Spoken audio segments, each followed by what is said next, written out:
Okie doke. We're ready to roll. So you're going to send me an intro for this show too, right? Yes, I'll Okay. record that. Yeah. Hold on, I have to don't go yet. Jesus H. Okay, I'm ready. I didn't rehearse this at all, so I hate to be reading, but it makes me feel a little bit better. Are you gonna do like a welcome to the 100th episode? Yeah, I'm gonna basically do the welcome. Ew! Yes. Woo! I like it. Are we ready? Yeah. Okay. Hey everybody, you won't recognize my voice, but you probably already noticed the lower energy level. So my name is Lee Schwartz, and I am hosting today's 100th episode of the official Do Good Better podcast. With me today are honored guests that I shall be interviewing, Patrick Kirby and Abby Furchner. Welcome. Hi! Thanks. This is great to be the show. Yes. 100! So the format today will be a little bit different. Today, Patrick and Abby are the guests. So we're going to share some behind the scenes info about the podcast, some trivia about the show, and maybe a little bit of advice about if you're thinking about starting your own podcast. So as you tend to do with your own guests, we'll start with the really easy questions first. So Patrick, I guess this was for you. What inspired you to do the podcast in the first place? So I got a big boy office about a year ago, a little over a year ago. And there was an extra office where I could have had an office, but I like the big little space. And I go, what am I going to do there? And I said, well, if I put a podcast studio in there, I'll eventually have to do a podcast. And so without thinking about what the podcast was going to be or what I was going to do a podcast on, I built the studio as if it was going to be a podcast, which is like a really terrible thing to do and have as a reason to do it. I wanted to have content. I didn't know it in one form. It was something that I thought it was kind of cool and hip and didn't know anything about, which is why I think about 4 seconds after this thing was built, I called you. I think that was actually the timeline in which that happened. And that is my role here. I do the editing and publishing for Patrick's podcast and have all 100 episodes once we get through this one. So Correct. It's been a lot of fun. In fact, I did my own podcast last year and figured out this was actually more fun than doing my own. So for both of you, what's your favorite part of doing the podcast? Oh boy.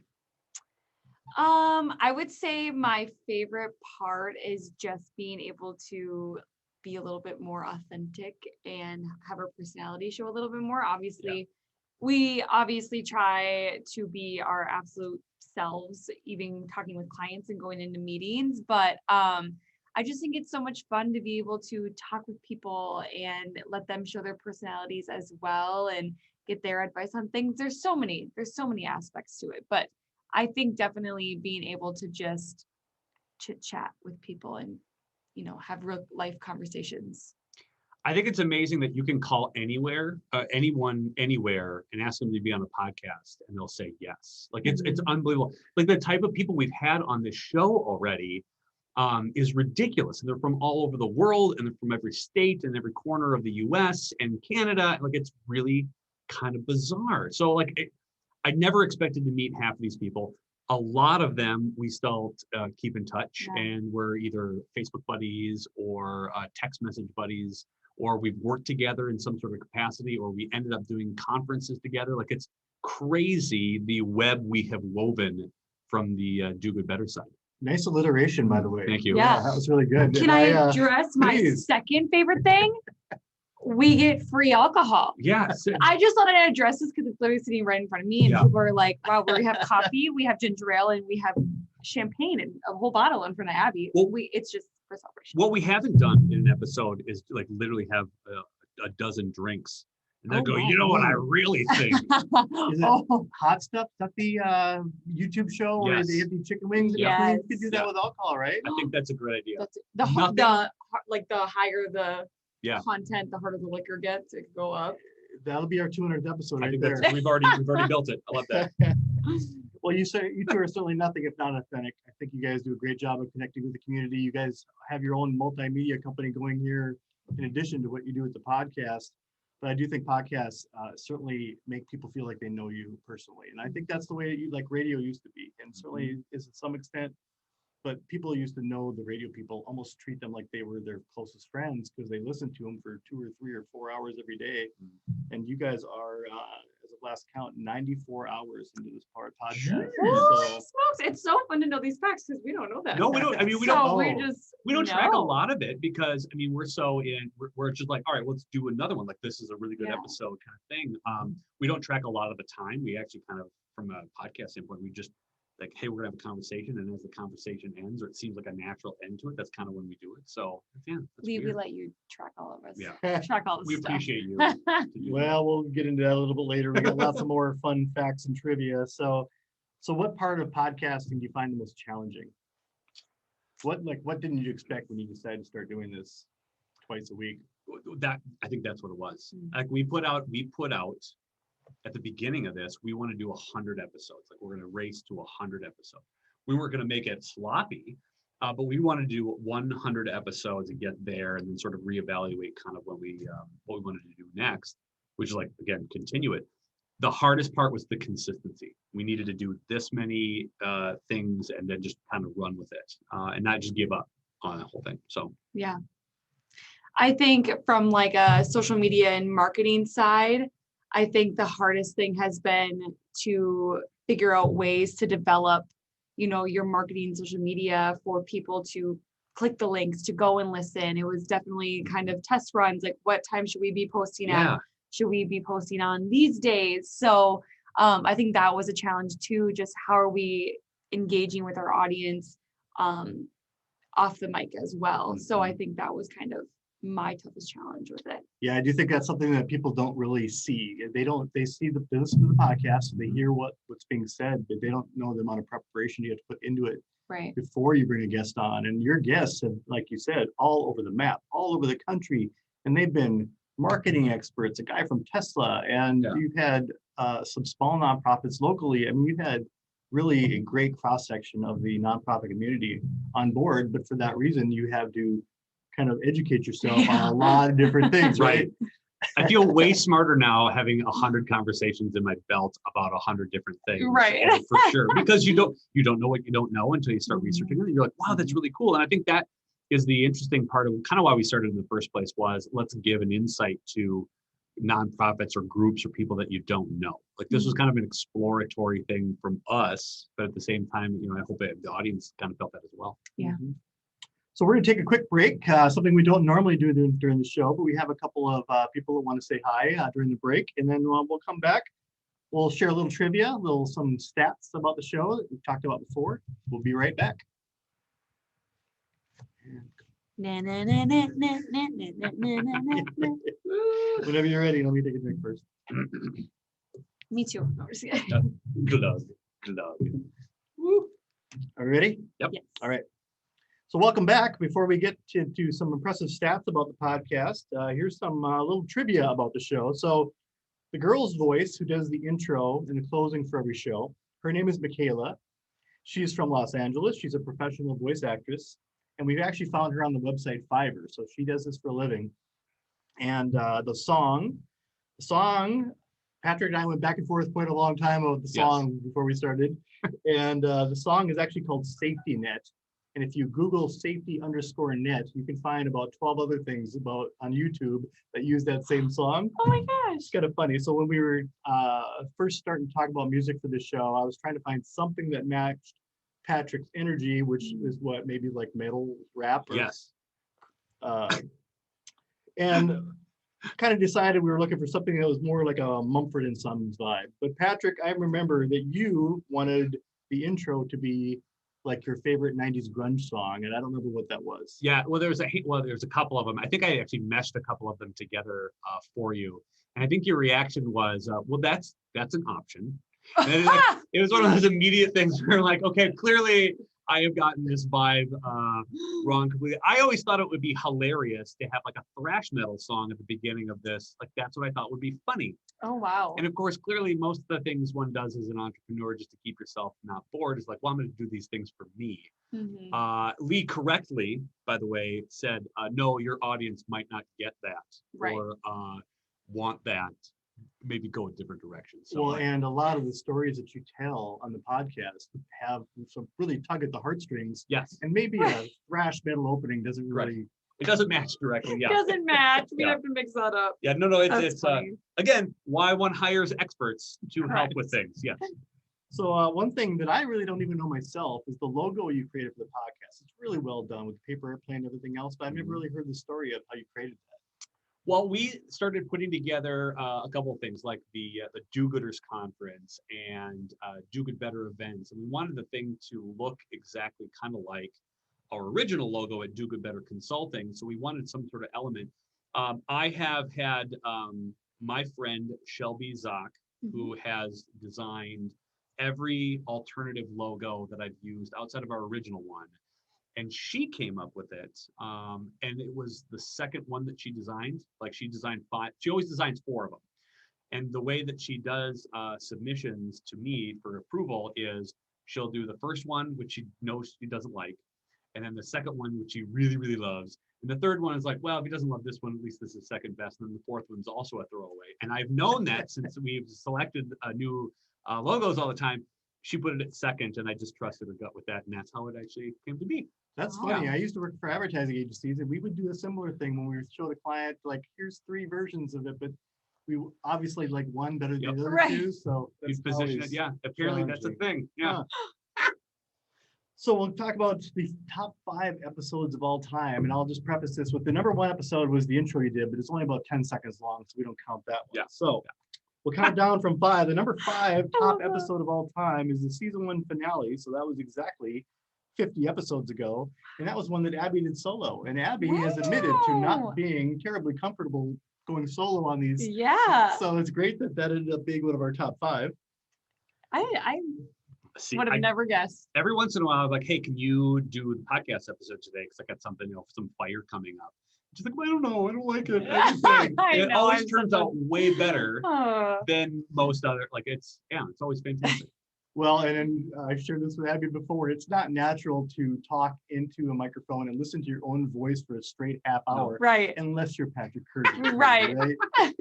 Which I find myself doing on a regular basis, even if there's not a microphone. in front of Exactly. me. There you go, exactly.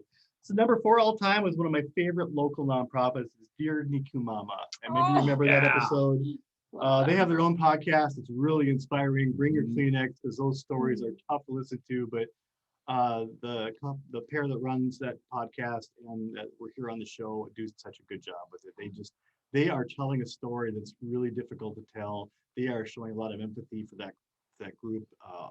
Whole audience of mothers who've lost children that don't have a lot of other outlets to share their stories or to find solace in the comfort of others. So it's great they do that. Yeah, that was a great, I remember even just that we just heard about them and then we dove into what it was. And same thing, we were like, what? This is a thing? So And cool. and that's that's another reason why I think I love working in the nonprofit realm, is that there are gaps in services or people who need something that the government can't, shouldn't, or won't do. And the nonprofit steps in every single time and finds those really weird niches that you wouldn't think would be needed, and there's a nonprofit for everyone. It's just, that's the cool thing about this whole.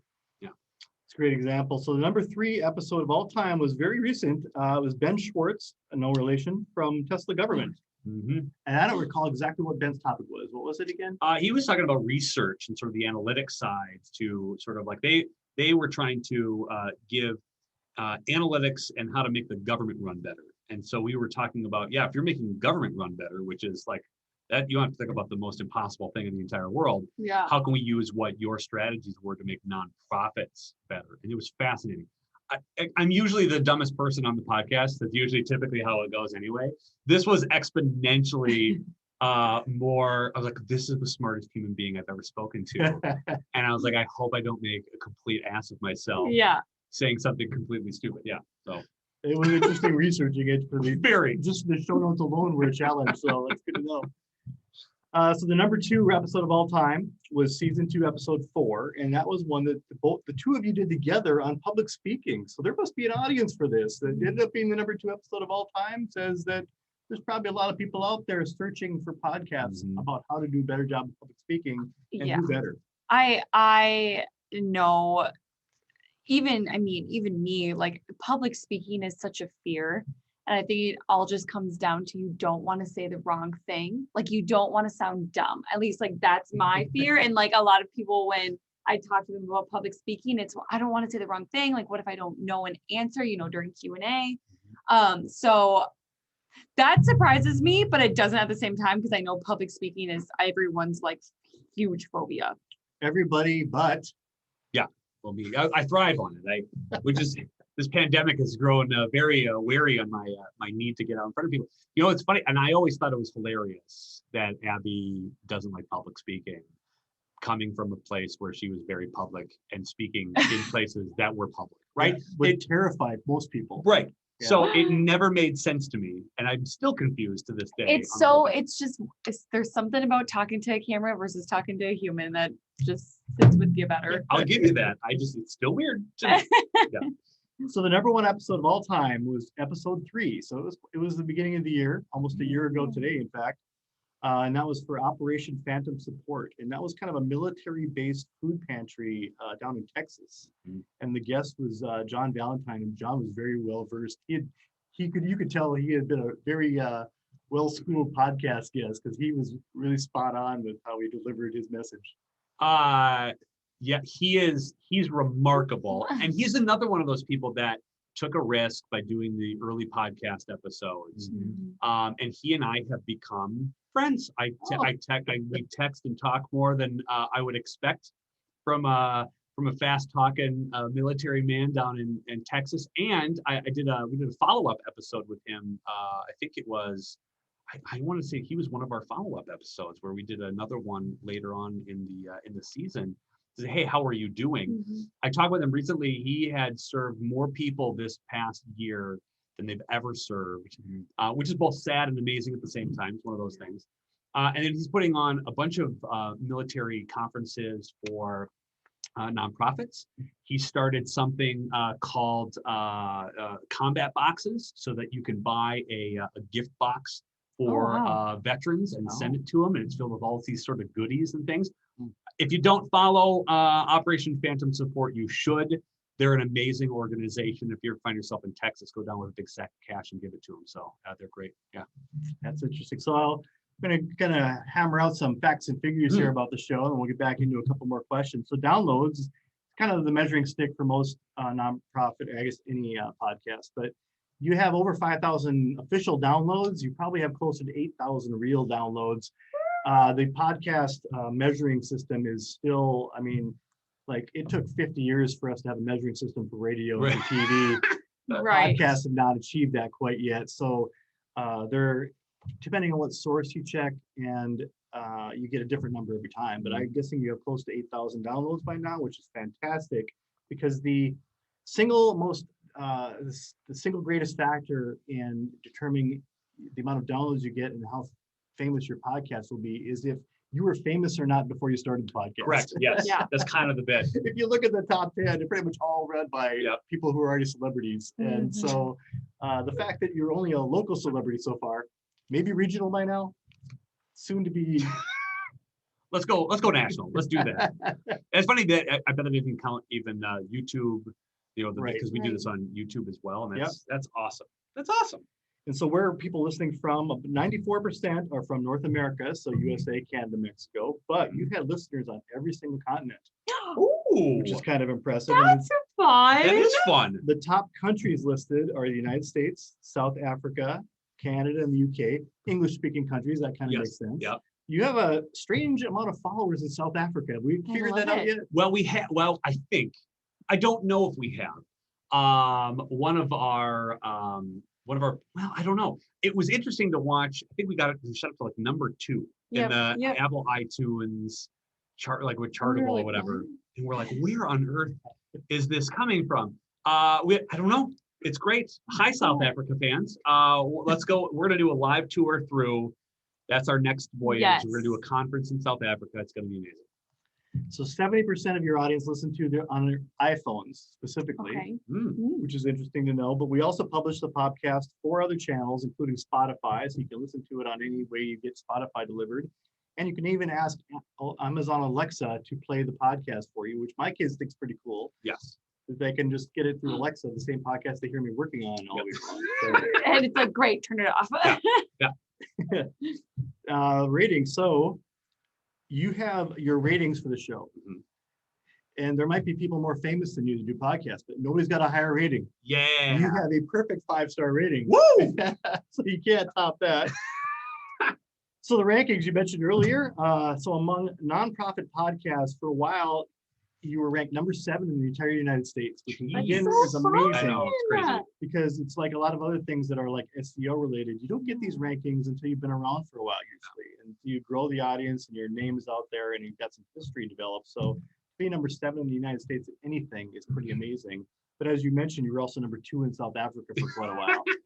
And those numbers kind of fluctuate a little bit up and down. But like I said, it's pretty amazing considering you're not world famous yet. And again, it's your first year. So It's crazy. outstanding numbers though for your first 100 episodes. So a couple more questions. You guys don't just podcast. You guys have a well-rounded media experience for your customers and for your audience. So why did you make that such a big priority? I think it's a gap in nonprofits is understanding that they are so good at programming, right? They're so good at trying to make the world a better place that you got to pick a lane, and picking media is probably not a lane that a lot pick. And so they don't know what they don't know. And they're so curious. And that's why it's so nice to have Abby on as sort of a reference point too, to like, hey, this is kind of what you need to talk about or what you need to do, or here's what a press release would look like. And here's why I would show up if I was a reporter back, in the day, why I would find it interesting. And I think that's just a need nonprofits don't have at their fingertips. Yeah. Yeah, I would say, just talking with clients, a lot of them, when I go and look at their Facebook pages, a lot of it's resharing of other information and not really generating their own content. And so I think we wanted to definitely bring that side of media in social media is how you can, generate your own content, why it's important for you to focus on your social media too as well. So yeah, lots of reasons.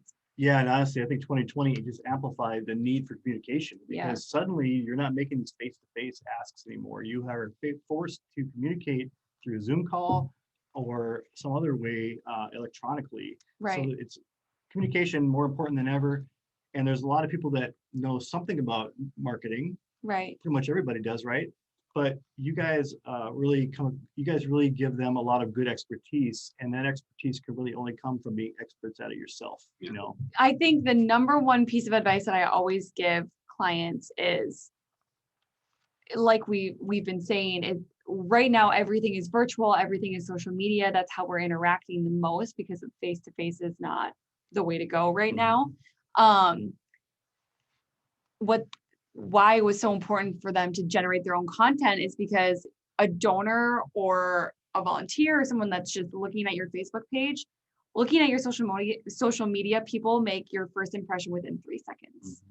So if you're just a bunch of resharing and not your own content, they're going to be like, well, I don't understand what this organization even is. And then they're going to move on. So that's why bringing in media was just so important, I think. And it was such an easy fix, like just to do that, and now they refocus, and it's almost instantly fixed. Yep. And then I think it's a lot. That's what people like. I think about us is that we can come in and just in a matter of moments. There's now you can do X, Y, and Z, and that's I think is nice. Well, and it's focused on fundraising. For the most part, and really it's focused on the toughest part of their job, and hopefully that all those asks that you do, all the marketing that you do makes that actual ask easier. Right. All right, some easier questions for you. Patrick, I want to know, Patrick, if for those who don't know, is probably the foremost MC in our entire region. He does such a great job with everything. And I want to know, which event would you love to host? Because I'm guessing it's not the Grammys, it's not the Oscars. It's probably something like Comic-Con or something like the Video Game Awards. You nailed it right there. I want to go and do I want to do video game stuff, and I want to come on and I want to announce all the cool new Blizzard games, and I want to do a Riot. I want to do here's all the brand new characters in League of Legends. I want to kick all that off. or like, that's what I really want to do. One of my favorite episodes of the podcast was interviewing Jeremy De La Rosa from Leyline, he was a former, sort of bigwig at Blizzard. And we spent an inordinate amount of time talking about that South Park episode that ripped off World of Warcraft. And again, this is literally for me occasionally. It's all I just go, going it's all over just like people's heads. this. But yeah, I would get the nerdiest dang thing in the world and I would want to MC that one. And I would probably get booed off the stage because I'm not nerdy enough, or I'm not like, but I just think it would be very cool. Yes. And Abby, you come from a background that most of us, that's extremely unique. Anybody who's actually been in TV on camera as a reporter and a show host, it seems to most people that would be a very easy transition to podcasting. That, like we talked about a little bit earlier, going from having to be on camera and makeup ready and wind blowing in your hair and everything else to doing this. Seems like it should be an easy transition, but I know you've struggled with it a little bit, right? Yeah, I think it's just a different atmosphere altogether. I was really, really lucky that my position, I was allowed to express my personality a lot. I was very much able to be myself in most scenarios. So not so much the conversational aspect was difficult because once again, I get to be myself on this podcast as well. But I just think I don't know, I don't really know how to explain it. Just the atmosphere is different. I don't feel as stressed out, I guess. But I think, coming into a new world, I never worked with nonprofits. I worked with them on morning shows, but I never worked in this way with them, having to give them advice and have them coming to me for help. So I think that was like my biggest fear. Like I mentioned a little bit earlier, nobody really wants to sound dumb or like they don't know what they're talking about. So in the beginning of starting up the podcast, I was like, Patrick would ask me a marketing question and I was like, I don't know. I don't remember. And so I think that was my biggest fear, is I wanted to make sure that I was contributing in the way I should be to the podcast. And I think that was the most difficult. And also I was at least talking to Marley, who was my photographer in the morning. She was behind the camera where I'm like talking to Patrick or I'm talking to this wall in front of us. So it's kind of like, that's just a little different too. But Well, I think it's great because you do a really nice job of kind of admitting your vulnerability when you're on the air. Yeah. When you're doing the podcast, I think it makes everybody else, because everybody else could certainly relate to Right. Yes. Right. those little small feelings of insecurity that we all get when we're trying to do something public, right? Yes. Right. So we're going to take a little break again. We'll hear from a couple more of the former podcast guests saying hi. And then when we come back, we'll talk a little bit about some other podcasts that we like and maybe a little bit about who Patrick and Abby think would be great guests. So we'll be right back.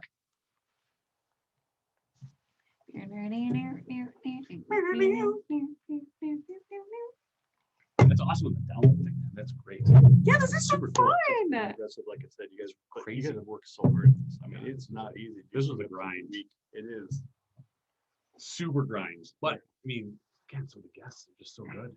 And they are, and honestly too, it's like you get to like 45-minute mark and almost feel like you need to cut it off. Some of these you could talk to for 2 hours. Right. So yeah, I know. Yeah. We ready to go back? Yep. Yes. Welcome back to the official Do Good Better podcast 100th episode. So some final questions before we wrap up. So I'll start with Abby. Abby, who would be your perfect podcast guest? Doesn't have to be in the nonprofit world. Okay, good, because it's definitely in the crime world, the true crime. If I could interview Sarah Koenig, she was the host of Serial, which was one of my favorite podcasts. She goes through every new season as a crime that she digs into, and like actually a lot of them she talks or interviews those people from jail. And I think it'd be so much fun to sit down and interview her on like her insight and where she began and why this is so intriguing to her, and hearing kind of her stories and her path. I think that would be so cool. But any really true crime host, I think would be super fun.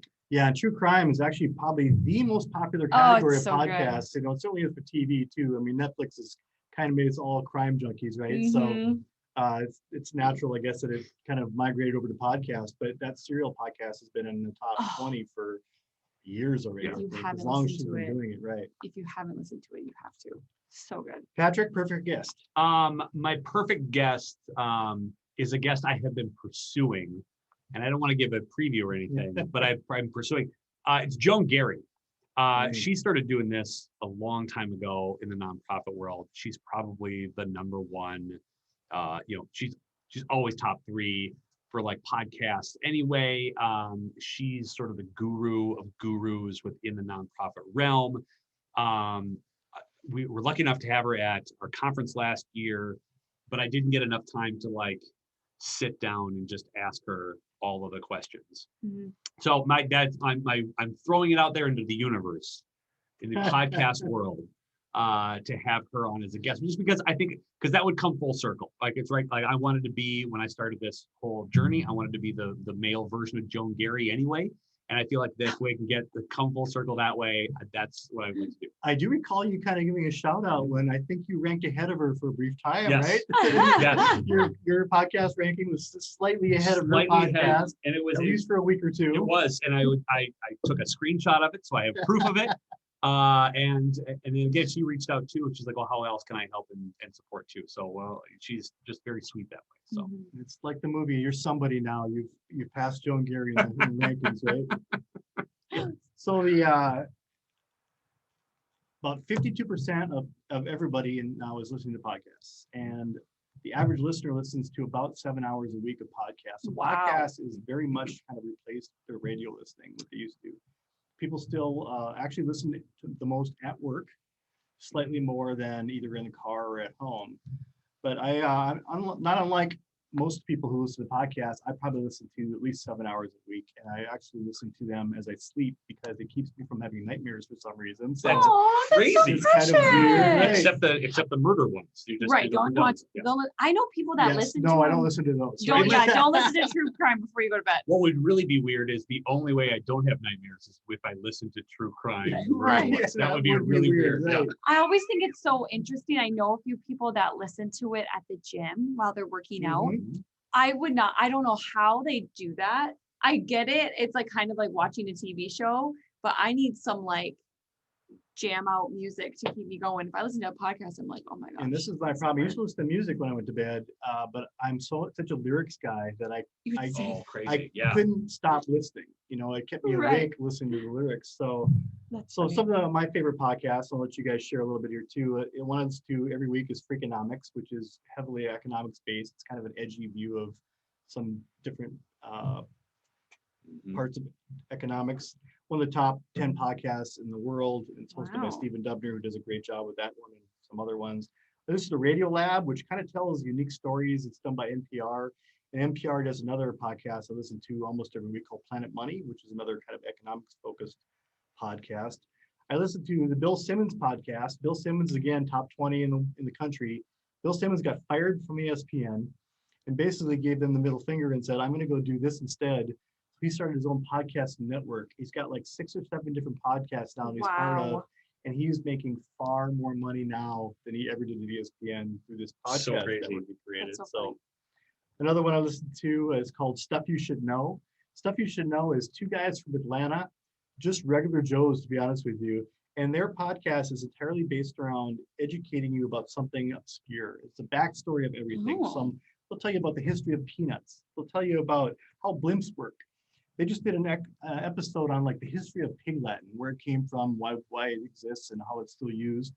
But it's called Stuff You Should Know, and it's really just kind of almost like if you're a trivia buff, you'll love the podcast too. Listen to Rebecca Undum's Growing Small Towns podcast. I do some economic development work on the side, and her podcast is a great resource for. She's a champion for small towns, and she really gets those small town people who are trying to do better in their own small towns fired up. And then overnight, Fantasy Sports Podcast, which makes for some very interesting dreams, by the way. Yes. Yeah. I mean, shaking hands with some very interesting people and have nightmares about starting lineups now instead of other stuff. So that's so funny. Abby, what do you like to listen to? You mentioned I wrote them down. So Dr. Death is one of my favorite. I think it's so interesting how people went through medical school and like made a living out of like killing people pretty much. So interesting. S-Town is another one that is super good. Seen it? Serial, and then probably my favorite crime podcast so far that I listened to that like didn't give me nightmares was Unspeakable Crime: The Killing of Jessica Chambers. She was a young girl that was burned alive in her car. And to this day, they think some people in the town think that that the wrong guy was convicted of her doing it. But then, of course, obviously other people are like, no, he definitely had to. So it was kind of like, oh. I'm fascinated by unsolved mysteries. I am too. They're so good. But They're bringing those are that back, by the probably way, as a show. The old show, Unsolved really? Mysteries. Yeah. So those are my favorite that I probably. Patrick? I have a couple. One is the Pat McAfee show. So Pat McAfee, punter for the Colts for a number of years. I find him to be unbelievably hilarious. Like if I could come back as a human being, I would come back as Pat McAfee because he's just so funny. And he's way. And it's amazing because punters are usually the most dull guys. Correct. on the Right. entire team. Yeah. Don't even know Not their him. name most of the time. No. Even the quarterback doesn't know their name most of the time, but he is special among them. That's for sure. Is just fantastic. I'm a basic podcast listener because I listen to Joe Rogan, just from a 3-hour deep dive into anything and anywhere. I find it fascinating, mostly because I am also big on conspiracy theories and alternative thought process. Like that's the first time that I had heard the concept that we are all living in a computer simulation, where we are all just a computer simulation reminding us of what a past society used to be, and that this is run by aliens and whatever. If you ever want to just freak your brain out, when Joe Rogan's freaked out and then I'm freaked out, it sounds fantastic. But he has got the most interesting guests, and they open up to him in a way that I've never, like you would not expect. And last time I checked, it's the #1 podcast in America is Joe Rogan's podcast. Yeah. Well, because he scares everyone. If you remember him, he wasn't that great of an actor. So it's amazing he's so good at a podcast. So good. And I always wanted somebody to be in the room at the same time where I'm interviewing somebody, and I'd go, hey, Jamie, can you look that up on the internet? And that somebody would look at it. And then my final one that I listen to a lot actually is called the Nonprofit Architect podcast. It's done by my buddy, Travis Johnson, and it's a nonprofit podcast for those who are thinking about starting a nonprofit. And so he gives you all the tools and tips and tricks on how to actually start. And he's really, really good at what he does. He's got that nice Oklahoma drawl that kind of just lures you in. He's got great questions and stuff. He's really, it's really good with too. So what's next for the podcast? You have another season starting soon, right? Yep. Another season of 50 episodes starting soon. Yep. What kind of, give a shout out right now, like what kind of guests are you still looking to get on? What niche have you not filled yet? Or what specific guests, like you mentioned, Joan, would you love to have on? Right. I think the next season of podcasts are going to solve specific issues for nonprofits. I think we're going to get really dive into, the first season was cool because we were featuring small nonprofits kind of doing awesome things. And then we kind of moved into this, all right, well, let's give them some tips and tricks about, general things, and we'll associate our guests with how to relate guests, right? So somebody who's got an SEO, how do you relate that to nonprofits, or how do you do marketing related? I think season 3 is going to be fun because we're going to hone in on specific solutions to nonprofit issues and finding guests who are experts in their field and how they can help and tie things. That's a great idea. Like I said, if you guys are solving problems, which is really why all media exists, is really just to help these people, and you guys do such a great job supporting those nonprofits that know something about what they're doing, but they really could use that extra push to get them to make more money and to fundraise better and to do more good. So here's your chance to thank whoever you want to thank for getting you through these first 100 episodes. Well, so first and foremost, it'd be awkward because I'm going to sit and stare at you across the table and thank your face. This would have. I'm going to edit that out, by the way. No, I'm not. I'm going to talk about it for a long period of time, so it won't. Lee, you have been instrumental in making this an actual thing. From idea to actually putting it. The idea is great. but not having any technical abilities to functionally put this from point A to point B. Partly inspired while I was kind of on your podcast back in the day. I just love this whole sort of concept of it. And you have consistently been our biggest cheerleader, which is why we invited you on to be our 100th episode guest, is because nobody deserves the limelight more than you do to making this thing a reality. And we could put all the great content in the world and record it, and we don't do anything with it and put it out in good things. Especially because sometimes we wouldn't get the podcast to him until like Wednesday at 5 o'clock. There's 100% chance that like a dozen of these podcasts are done and edited within 12 minutes. Correct. Just not out of Lee doing anything except for us not getting him the thing. So he's been a trooper in that sense, for sure. Well, I appreciate your patience with my self-taught editing skills, which aren't always very good, and sometimes it sounds a little funky, but I listened to probably the podcast at least 2.5, if not 3 times before it gets published. And I'm still, even after listening to it 3 straight times, I still have those moments where like, damn, that was good. What that guest just said, that's very meaningful to your listeners. So you guys are the one that are facilitating, like I said, those good moments for your customers and for your listeners. So congratulations on that. So any final words before we wrap?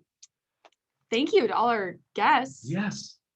Obviously couldn't be at 100 without them. No, absolutely. And thanks to everybody who listens to and subscribed and gave ratings of 5 stars, because that was super cool and awesome. And then sharing it with other people too. I think that's really one of the cool things, is like, hey, you should listen to this podcast. And I can't tell you how many people have sent emails like, hey, I listened to your podcast, or somebody told us to listen to you. Great piece of advice, or great guest, or great interview. And that's really weird when you have no idea who these people are, and yet they're, impacted by something a guest said or that you randomly mentioned. And it's just awesome. So. Yeah, and whether they've been guests or not, thank all those nonprofits out there for doing the kind of work that we mentioned earlier, the filling the gaps and then helping those people, those people in need that don't have anywhere else to turn. So thank you to them. And certainly, if you have ideas for the next 100 episodes, reach out to us, and that will be, as Patrick said, in the show notes. So thanks again, both you guys, for letting me be the host today. Appreciate that. And congratulations on 100. Looking forward to the next 100. Woo! Let's pop the champagne. I like it. Thanks, guys. Beautiful.